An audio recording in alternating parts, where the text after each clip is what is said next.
Olá, gente, tudo bem?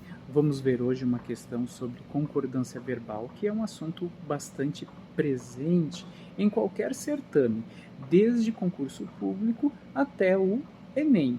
Vamos lá então. A questão é assim: assinale a opção incorreta quanto à concordância verbal. Vamos ler cada item e aí eu vou explicar qual é o caso de concordância verbal que está em jogo.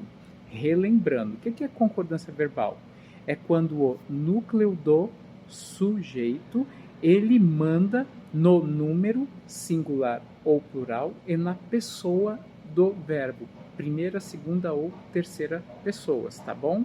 Isso aí é uma característica das línguas flexionais, que são aquelas tipo a nossa, português, espanhol, francês, que é o quê?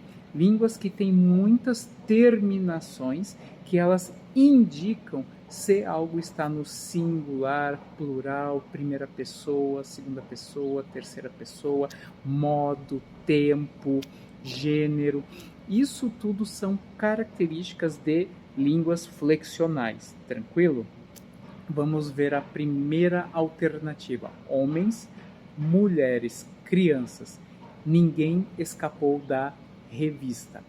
Quem é o sujeito dessa frase? Como é que a gente descobre? A gente pergunta para o verbo. Quem escapou?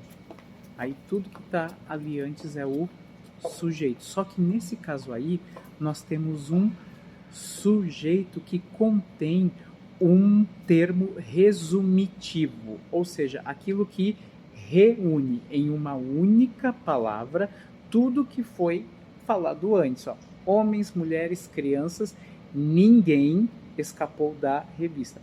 Quando nós temos isso, o verbo costuma concordar com esse termo resumitivo. Então, ele vai ficar no singular por causa do pronome indefinido ninguém.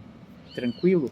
Caso esse pronome não estivesse aí, vamos cortar ali o ninguém. Como é que essa concordância ficaria? Homens, mulheres e crianças não escaparam da revista. Viu que ficou no plural, por quê? Porque eu tenho 3 núcleos. Então, o sujeito composto deixa o verbo no plural, desde que não haja uma palavra resumitiva, que ela chama para si o fato da concordância verbal. Tranquilo? Outra ali, ó. Mais de 500 alunos ficaram sem aula hoje.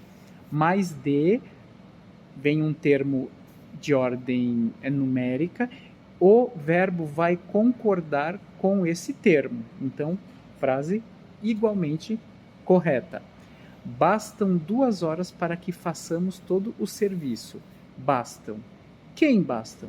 2 horas. Só que o sujeito aí está posposto. O que é sujeito posposto? Que ele vem depois do verbo. Por quê? Porque a ordem normal da nossa língua é que o sujeito venha antes do verbo. Mas só que por algum artifício estilístico, ele pode vir depois. Tranquilo?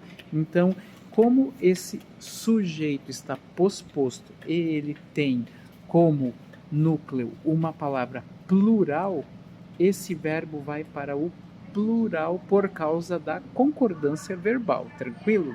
Frase também está correta.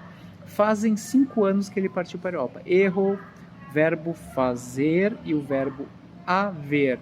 Quando eles têm sentido de tempo passado, de tempo que já passou, tempo transcorrido, eles ficam na terceira pessoa do singular. Por quê?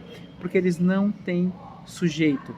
Eles simplesmente enunciam uma ação sem ter a atribuição de autoria.